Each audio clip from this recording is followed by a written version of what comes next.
Hello everybody, and welcome to my channel. I want to make a few comments about the 2018 January JW broadcasting. This broadcasting was basically an introduction, and then it was the annual meeting at which they dedicated the new branch facilities at Warwick. Now, the first thing that happened in this talk is Brother Jeffrey Jackson talked about a new understanding. This was with regard to the use of vindication with regard to Jehovah's name. This is something that Brother Jackson admitted the governing body has gone back and forth on. In other words, they're really not sure whether you should say that Jehovah's name is being vindicated or not. At times they have thought yes, at times they have thought no. Now they're back to thinking yes.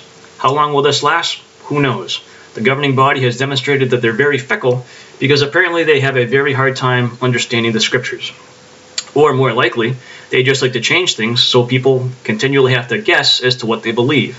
I do believe that there's an effort on the part of the governing body to keep people confused because the beliefs change so often. Certainly, this is evidence of the shifting sands of the beliefs of the Watchtower, not evidence of being built upon a solid rock mass which is immovable. So, Garrett Loesch, the longest-serving member of the governing body, gave the dedication talk for the branch.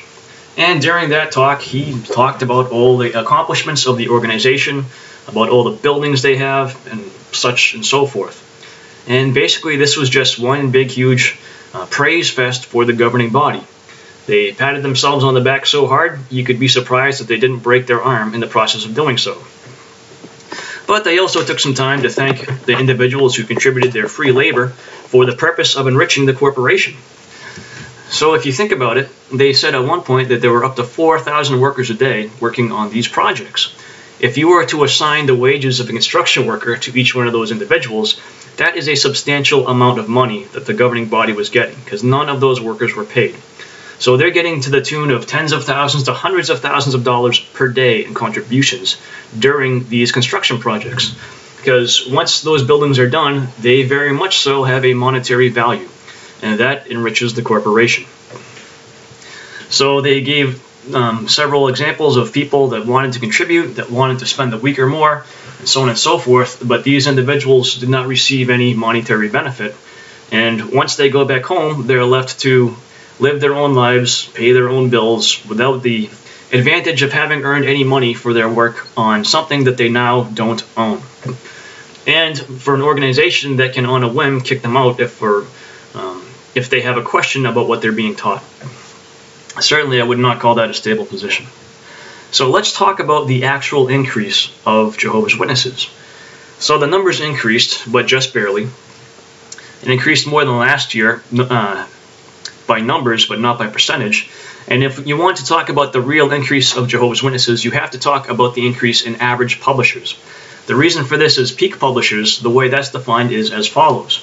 Let's say one publisher does not report his time or their time for 3 months. And then the 4th month, they report 4 months of time all at once. That month, that one publisher gets counted as 4 publishers. So the peak publishers is just when people have reported all the time that they haven't reported. So therefore, that is a fictitious number which bears no resemblance to reality. Average publishers is the actual number of Jehovah's Witnesses, or as close to it as you are going to get. There is one way in which they did increase. The number of hours preached per baptism has gone down. Last year, 2016 that is, it was 7,499. For the 2017 service year, it only took 7,199 hours of preaching per baptism. But now the number of baptisms does not coincide with the actual increase.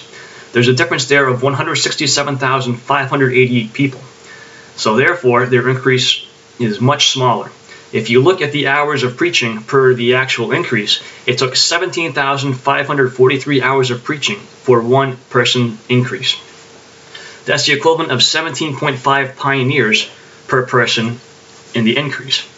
If you take an average publisher of 10 hours per month, which they're saying their average is more, but that number would take 146 publishers preaching 10 hours a month to have one person increase. That would be like 2.12 congregations spending their entire year preaching to get one person increased. So Brother Loesch also acted as if there were more branches, which once again is not true. At the peak, the Watchtower had 118 branch offices.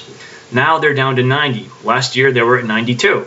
Apparently, Brother Loesch doesn't understand that smaller numbers indicate decreases, not increases.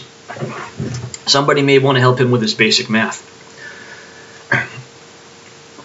If you look at their percentage increase, the last time they were above 3% was 2010. The last time they were above 2% was 2014. Their increase is slowing down. Another thing to keep in mind too is a substantial amount of this increase has to do with children of Jehovah's Witnesses that are becoming active and that are getting baptized.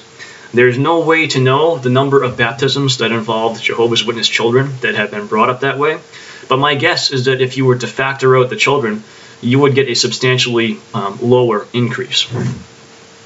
So as you step back and look at this, this is not a picture of an organization that's growing by leaps and bounds. This is the picture of an organization that continues to take advantage of their followers to increase their wealth, and it continues to make their followers waste their time for extremely unproductive work that bears no benefit to pretty much anybody. Another ironic part about the broadcast was that the governing body took time to talk about how well they care for their elderly members. But this is after they have let several people go who were getting older so that they don't have to take care of them. Many individuals who had served at Bethel for even decades had been let go and asked to care for themselves, because the Watchtower doesn't like spending money caring for people that cannot give them any money. So they want to try to rewrite their own recent history to make it sound as if they are something that they are not. So there's several other things that happened in the broadcast. I did not take notes when I watched it, and frankly it's getting harder and harder for me to pay attention to it because there's just nothing but pure propaganda and pure self-aggrandization that comes out of these things, and it's to the point of ridiculousness. Anyways though, those are my thoughts on JW Broadcasting. Thanks for watching.